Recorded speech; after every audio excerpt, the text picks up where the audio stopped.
wibuke Yesu yakugiriye neza, wibuke umukiza aho yagukuye, wibuke umukiza yavuguruje ivyari vyaravuzwe kuri wewe, wibuke wakubwiye ko uri uw'igikundiro kumbura abandi bari baraguciye intege, wibuke wakubwiye ko uri uw'agaciro kumbura isi yari yaraguciriye urubanza. Wibuke Yesu yapfuye akazuka.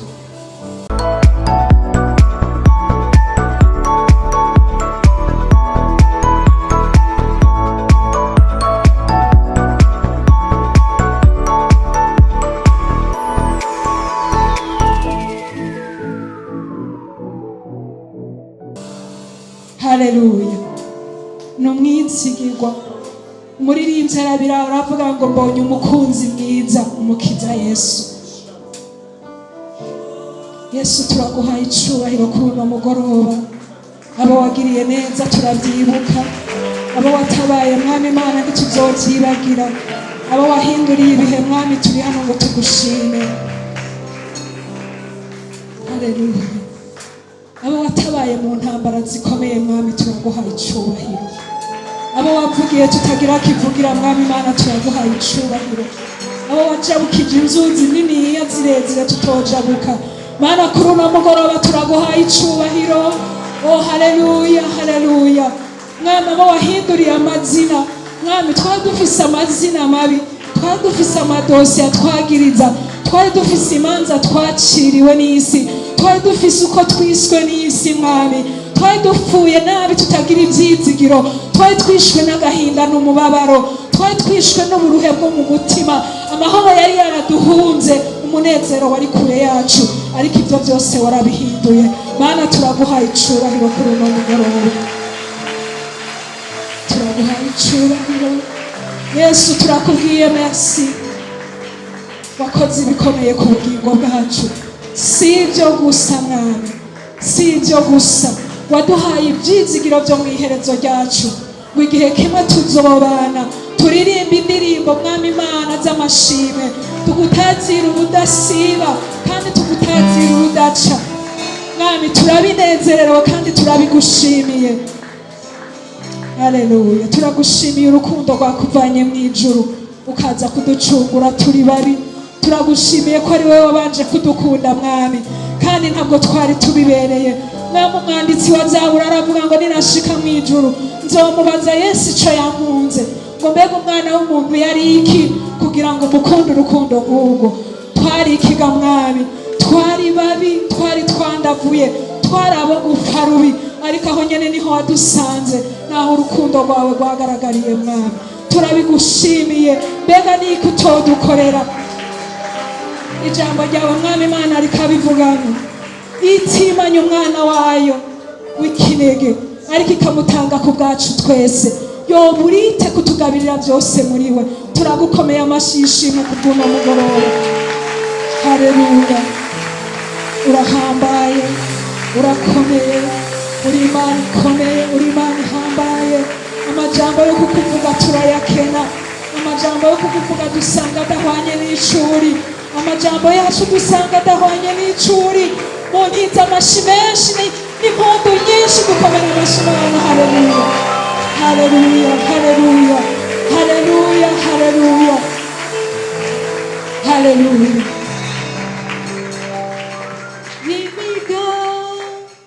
Imigambi nifitiye ntaco ubasha kuyihindura. Imigambi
turagushimiye ko twabaye akaramata ku bwa Yesu Kristo yapfuye akazuka mwami kugira ngo aducungure. Turaguhaye icubahiro, turagukomera amashi. Wakira amashimwe yacu mu mugoroba, wakira umunezero uri mu mitima yacu mwami, wakire mwami Imana ico imitima yacu iriko iravuga haleluya. Kandi tugushikaniye ano mashikanwa mwami yo mu buryo bugaragara twazanye nibike mwami Imana muvyo waduhezagije. Utwakirire, uyahezagire, agire ikimazi mu ngoro yawe, uhezagire aho yavuye, akomeze kuba umugisha wawe. Kandi wibuke mwami Imana abakerane b'iki gihe, ubacire inzira, ubagirire neza. Icubahiro cyose kibi cawe mu izina rya Kristo Yesu dusenze, amen.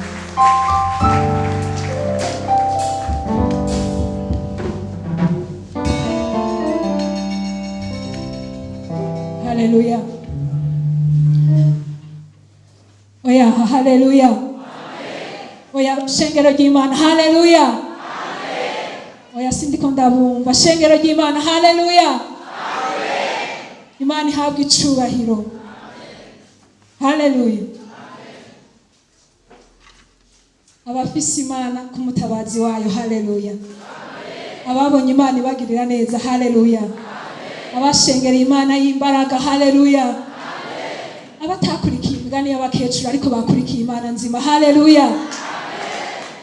Ndumwe novuga yuko yaba nakurikira ivyo nabwiwe simba ndi hano, haleluya. Iyo nkurikira Imana nsenga itumva simba ndi ngaha. Iyo nkurikira Imana ntabona mu buryo bwo gukora kwayo sinoje, haleluya. Ababonye Imana ibatabara, haleluya. Utarabibona turagusengera, umugoroba ni mwiza, turagusengera, turahamagara amaso abona Imana igira neza, haleluya. Aho ugondamiwe turayihamagara kuko twarayibonye. Imana ishimwe, haleluya. Abasanga dukomera Imana amashi, tuyishimira kugira neza kwayo. Gukorana kwacu sikamenyere, hariho abavyifuza bikanga mu buryo bumwe canke ubundi, haleluya. None turayishimiye ko yatwemereye tukongera tukagaruka mu ikoraniro. Imana ishimwe. Mu buryo budasanzwe twakira abashitsi. Waba urimwo uri umushitsi watugendeye, wanezerewe no gukorana natwe, ni rya mbere canke waduheruka kera, umanike ukuboko aho uri tukwakire, tukwature kumugisha uwo dusengera ku bashitsi, haleluya. Waba urimwo, Yesu aguhezagire, Yesu abaha umugisha. Imana ibahezagire, ibagirire neza. Musangire natwe ico Imana yateguye kubwira mugoroba, haleluya. Gusangira ijambo ry'Imana mu mwanya mutoyi bitari kure y'iryo. Ijambo ry'Imana riri mu gitabo c'abavugishwa n'Imana Yeremiya, igice cawo ca 29. Ndagomba ko duhera ku murongo wa mbere tugeze ku murongo wa 14. Reka tunyarutse. Yeremiya igice cawo ca 29. Haravuga ngo umutwe w'amajambo uvuga ngo ikete Yeremiya yandikiye abajanywe bafashwe mpiri i Babuloni. Aya niyo majambo y'ikete umuvugishwa n'Imana Yeremiya. Imana ishimwe. Biravana na Bibiliya uri kurasoma ngene imeze, birashobora kuba titiri itavuga tereke ayo majambo, ariko ijambo ry'Imana dufise ni rimwe. Imana ishimwe. Rero havuga ngo aya niyo majambo y'ikete umuvugishwa n'Imana Yeremiya yarungitse ari Yerusalemu, arirungikira abasigaye b'abashinga ntahe mu bajanywe bafashwe mpiri, n'abaherezi n'abavugishwa n'abantu bose Nebukadineza yajabukanye abafashe mpiri, abakuye Yerusalemu abajana i Babuloni. Ico gihe umwami Yekoniya umugabekazi abantu b'inkone, abaganwa b'i Buyuda, b'i Yerusalemu, ababaji n'abacuzi bari bamaze kuvanwa i Yerusalemu.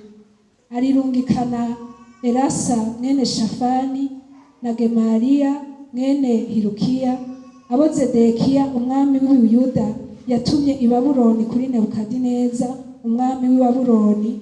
Ryari ryanditse ngo, uku ni Uhoraho nyene ingabo, Imana y'Abisirayeli avuze, abarira abanyazwe bose, abo yajabukanishije ngo bakugwe i Yerusalemu bajanwe i Babuloni. Ati nimwiyubakire inzu muzibemwo, mwirimire amatongo mujye ibiyezemwo, mwirongorere abagore, muvyare abahungu n'abakobwa, musabire abahungu banyu abageni, mushingire abakobwa banyu kugira ngo nabo bavyare abahungu n'abakobwa. Murondokereyo ntimubi nteho, mwipfurize amahoro igisagara ico natumye babajanamwo. Mufashwe mpiri mugisengere Uhoraho, kuko kibaye amahoro namwe muzoba amahoro. Kuko uko ariko Uhoraho nyene ingabo, Imana y'Abisirayeli avuze, abavugishwa banyu baba muri mwebwe n'abapfumu banyu ntibabahende kandi ntimukumvire indoto baragurira ibinyoma mu izina ryanje, nanje ntabatumye, ni jewe Uhoraho ndabivuze. Kuko uku ariko Uhoraho avuze, imyaka 70 niyarangira muri Babuloni, nzobagendera ndabashitseko ijambo ryanje ryiza, ndabagarukane aha hantu.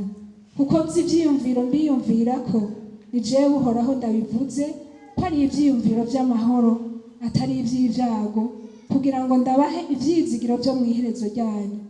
Kandi muzonyambaza, muzoza munsenge, nanje nzobumva, muzondondera kandi muzombona nimwandondeza umutima wanyu wose. Nanje nzobiyereka, ni jewe Uhoraho ndabivuze, ntume muhindukira muve mu kinyago, kandi nzobakoranya ndabakuye mu mahanga yose n'ahantu hose aho nabirukaniye, ni jewe Uhoraho ndabivuze. Kandi nzobagarukana ahantu nabakuye igihe mwajanwa mufashwe mpiri. Imana ihabwe icubahiro. Haleluya.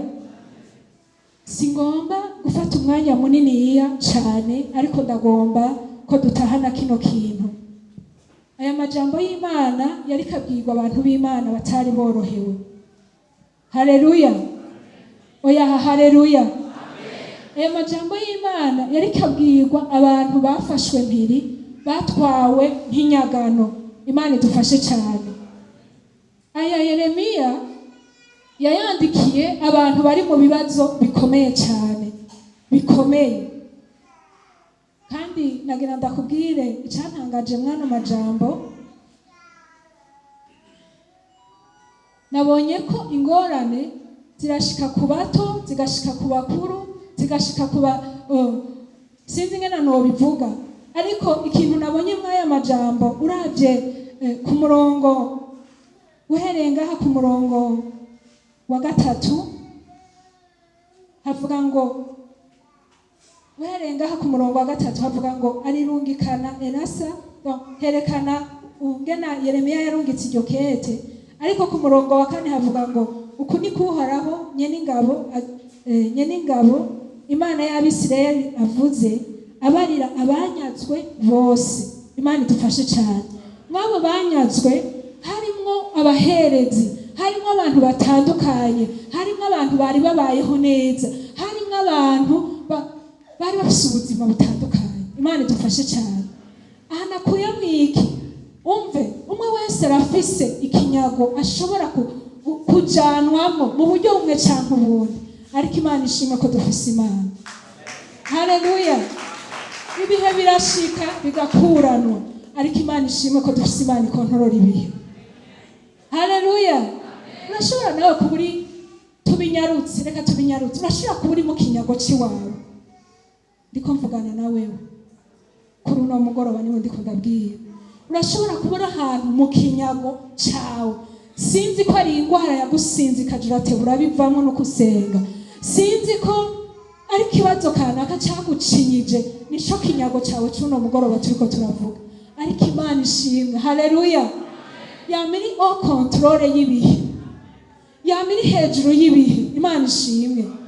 Iratuma umukozi wayo Yeremiya kugira ngo avuguruze ibyo bakamenye, ibyo abanyabinyoma babesha. Reka ndakubwira, iyo umuntu ari mu kibazo yemwe bavugisha hari igihe baca banagwira, n'abahanuzi baranagwira, abakunzi hari igihe baba benshi, abaguhanura, abakubwira uko wobigenza, n'amajambo y'Imana n'abakozi b'Imana hari igihe baca bagwira. Hariho abaca biga gukorera Imana bagatangura kwigira kuri wewe. Imana idufashe cyane. Abanyabinyoma bakaba baronsa akaryo, Satani abaronsa akaryo. Hari ikintu nibuka,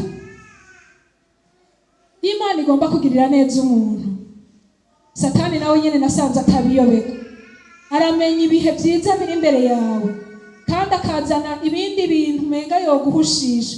Ndibuka igihe kimwe ndi muri fiansaye navuganye n'Imana, umurongozi wanje Imana imumpezagirire, nama ndavyibuka ico gihe ari Bujumbura, namwandikira utumesaje ni none uko byagenze ukubu naho bica bigenda gute.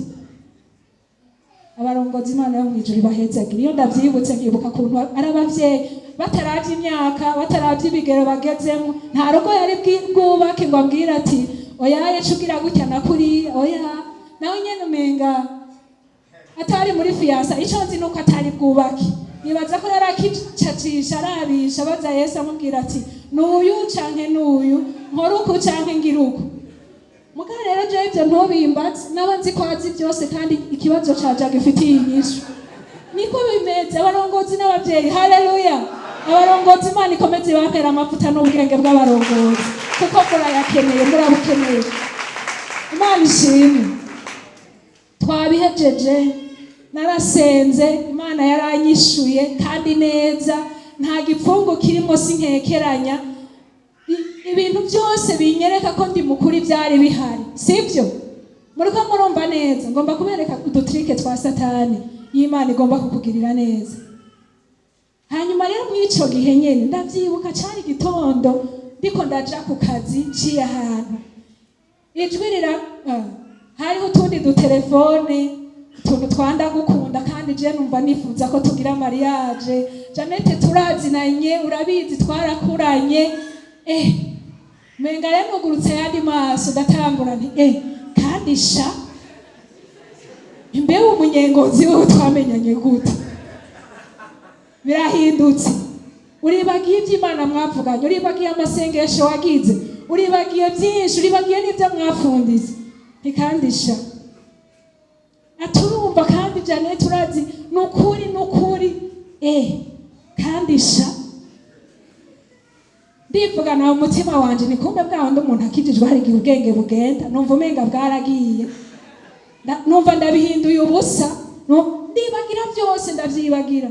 Hama rero bigeze aho urumva Satani arazanye iyindi kado ishishiriye neza, umenga ni yavhe, umenga isumba ibindi byose waruzi wamenye. Imana idufashe cyane. Erazima ko Yesu ataturekuriye, yamaze kudufata ukuboko, iyo tutamurekuye ntaturekura. Haleluya. Mugabe Imana ishimwe. Irindi jwi aho nyene siri place, nkikanuye amaso nkaho umenga niho ncikangura, nkiriko ndiyumvira nkaho umenga ibindi byose ntavyo nibuka. Irindi jwi rirambwira ngo sinakubwiye yuko ibindi ntavyo mbandanya. Haleluya. Yo numva yandi maso nyabu naraje, ndavuga nti Imana yataba hari mwibarabara naca mfukama ngasaba imbabazi, ariko kubera nofukama nkabaskandare ku bantu bariko bamanuka baduga baja ku buzi baca hirya na hariya, ninashika mu biro nca mfukama saba imbabazi namenje. Shitse mu biro ndasenga saba Imana imbabazi. Haleluya. Nashaka kubwira ngo Imana igomba kukugirira neza. Iyo uri mu masezerano y'Imana, ibiza kukwitambika imbere ntivyobura, n'abaza kuguhanura ibinyoma ntibobura. Imana idufashe cyane. Haleluya. Ariko Imana ishimwe ko ikontorora byose iri hejuru ya byose. Haleluya. Hano Yeremiya iruhande y'abavugishwa benshi b'ibinyoma baje bahaguruka ngo kuvugishwa mu izina ry'Uhoraho atari we yabatumye, bababwira ngo buca ibihe bihinduka. Yeremiya umukozi w'Imana aratumwa n'Imana ati bambwirire ngo yandike ikete, agira ingufu nyinshi zo kurirungika. Yararirungikiye abantu batandukanye ngo abashinga ntahe ngo basigaye. Imana idufashe cyane. Bishoboka ko hari abahitanywe n'ico kinyago bagapfa, arirungikira abakozi b'Imana abaherezi, warirungikira abasigaye bari mu mice itandukanye. Haleluya. Arabwira ngo umve, Imana iravuze ngo hano ku murongo wa 4 havuga ngo ku murongo wa 4 havuga ngo nguko ni kuhoraho nyene ingabo Imana y'Abisirayeli avuze, barira abanyazwe bose. Mwibuke ko nababwiye ngo umuntu wese arafita ukunyagwa kwiwe, arafita igihe cy'ikibazo ciwe mu rugero rwiwe ubwo ari rwo rwose. Imana idufashe cyane. Yari nagize akabazo ndagwara, hama ntanguye kwiyumvira ikintu ndi bufungure, ndiyumvira numva byose ntavyo nshoboye, cyanibaza mu mutima ntariko Mana ndatahuye babantu baba bafise ibyo bafungura byose mugabo atari amezire yo gufungura, ububabare bagira bwo mu mutima. Imana idufashe cyane. Ngo umuntu umwe yabwiye umushoferi wiwe ariko baraduga, yari umuntu akuze yifitiye amagara make, baramuranga n'uwo mushoferi ahuye n'ikigori ariko araduga mu ibarabara, ahuye n'ikigori avuga ati hewe we peti nzanira, akagihushura nta ngorane, niwo mwanya afise wo gufungura, akazi kamutwaye sivyo. Arasubira abonye n'ikindi kintu ati wamwe nyarukana mpanihereze nica gashirako n'ikindi wa muntu aramuraba kuko yari yifitiye ikibazo c'amagara, aramubwira ati shico ntizi wa peti yawe, kikantiza n'ubwo buryo bwawe, kikantiza iyo nda yawe nanje ngashobora gufungura. Undi nawe aramuraba ati data buja nanje cyo ntiza amafaranga nk'ayawe. Umuntu wese afite ikinyago ciwe, afite ikibazo ciwe, ibihe birakurana. Yewe ndakubwire utaremerewe na kimwe araremerwa n'ikindi, ariko Imana ishimwe ku bamenye Yesu, amenya ngena yekiribwa, amenya ngena bigenza. Hano ngo bagiye mu kinyago bose, nguko ni kuhoraho nyene ingabo Imana y'Abisirayeli avuze, abarira abanyazwe bose, abo yajabukanishije ngo bakugwe i Yerusalemu bajanye mu Babuloni. Ati mwiyubakire. Hano ku murongo wa 5 hatwereka iki? Havuga ngo umve ntagire ikibasamaza, ukore ibijye nyene byo mu buzima busanzwe uhamagarirwa.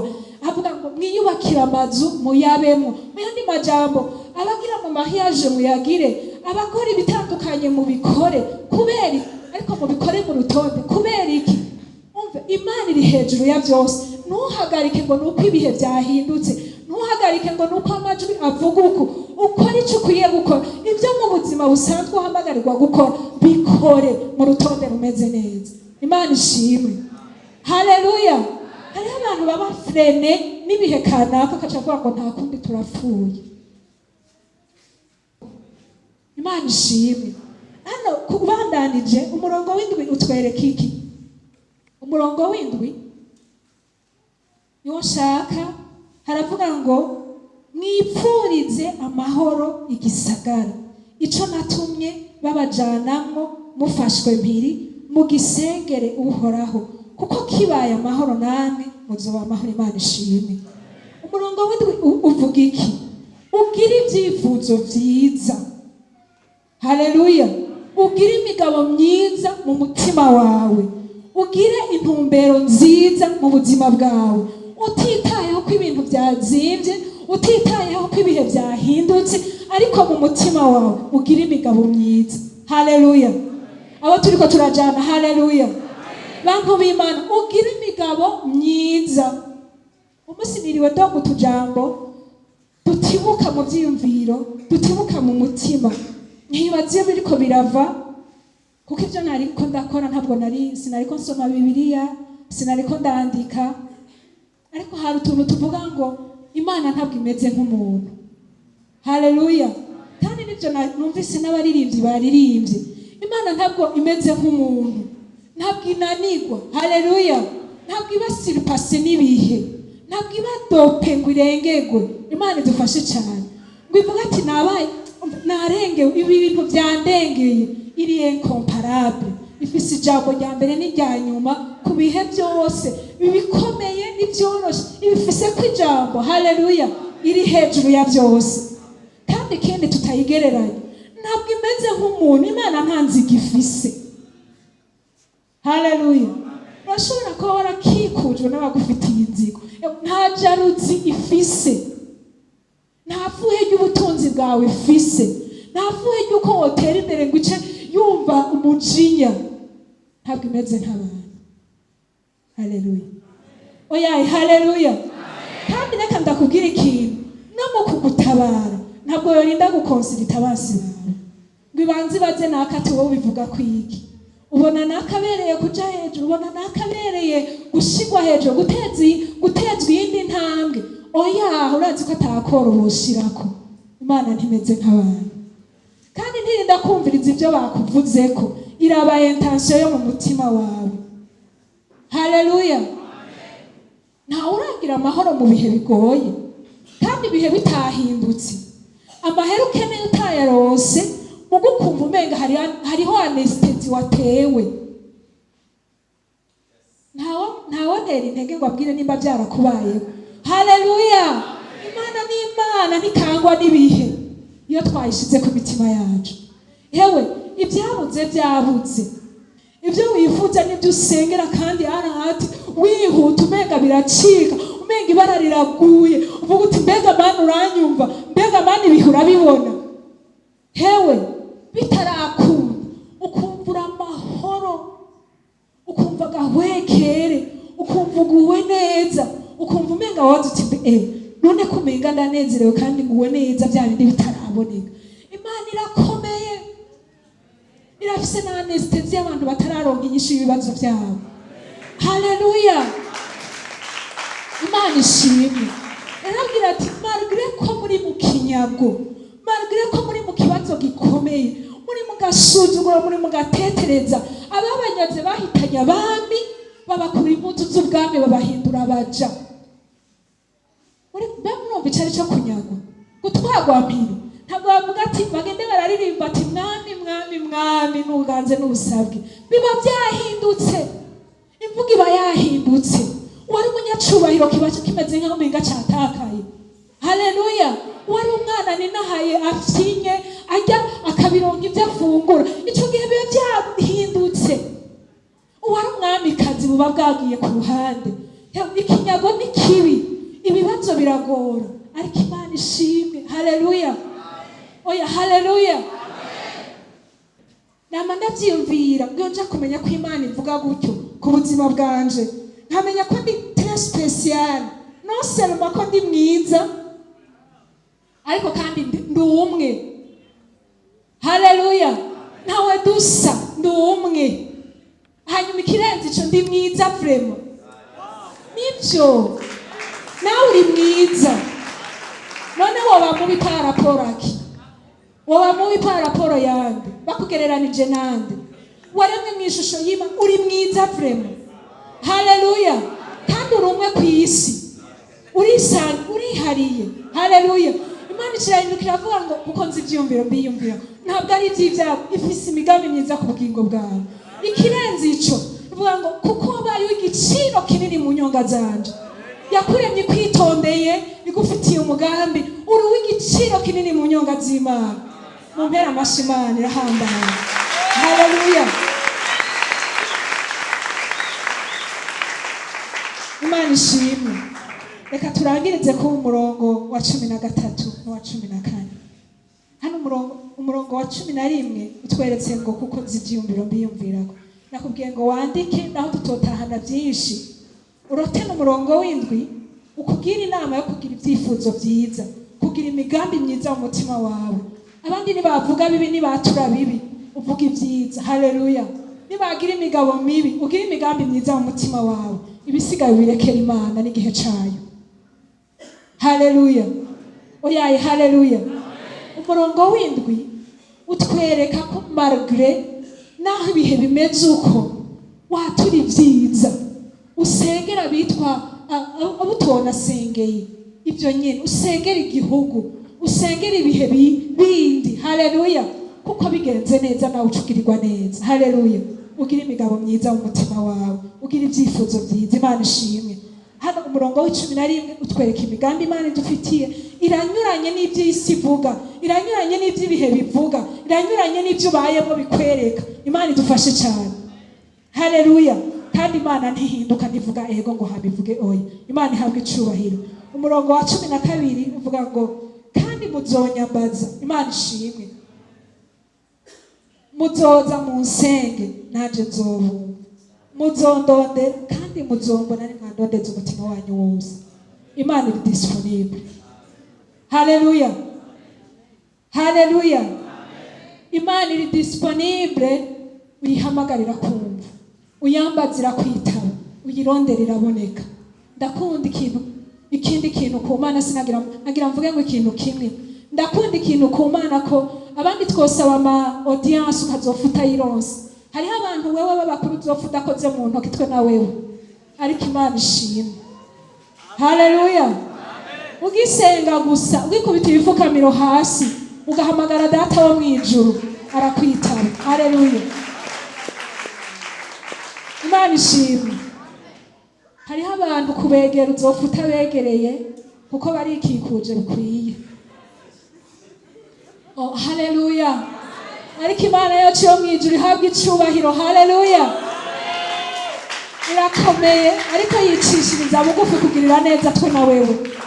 Ngo muzoza mu nsenge, hano ku murongo wa 12, ngo kandi muzonyambaza, muzoza mu nsenge nanje nzobumva, muzondondera kandi muzombona nimwandondeza umutima wanyu wose. Haleluya.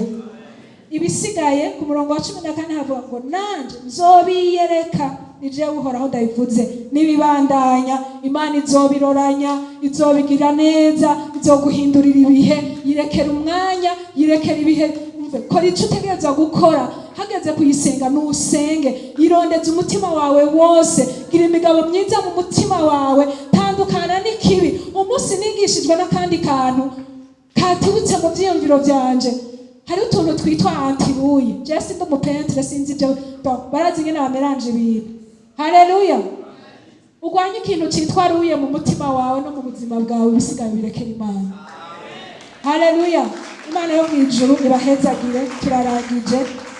Nakubwiye ngo umutwe w'iri jambo urihindukiza iryo ku murongo wa 11, uvuga uti kuko Imana izi ivyiyumviro inyiyumvirako.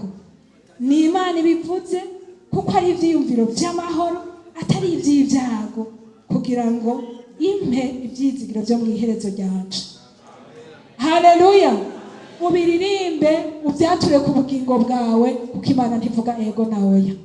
Niyo bitarakunda irazi ngene gutera anesthesi, ukaba amahoro, ukanezerwa. Haleluya. Ntagira abakwihutisha, ntagira abakwereka ko biyangaye. Imana iriho control. Yesu abahezagire, muva hasi dusenge Imana.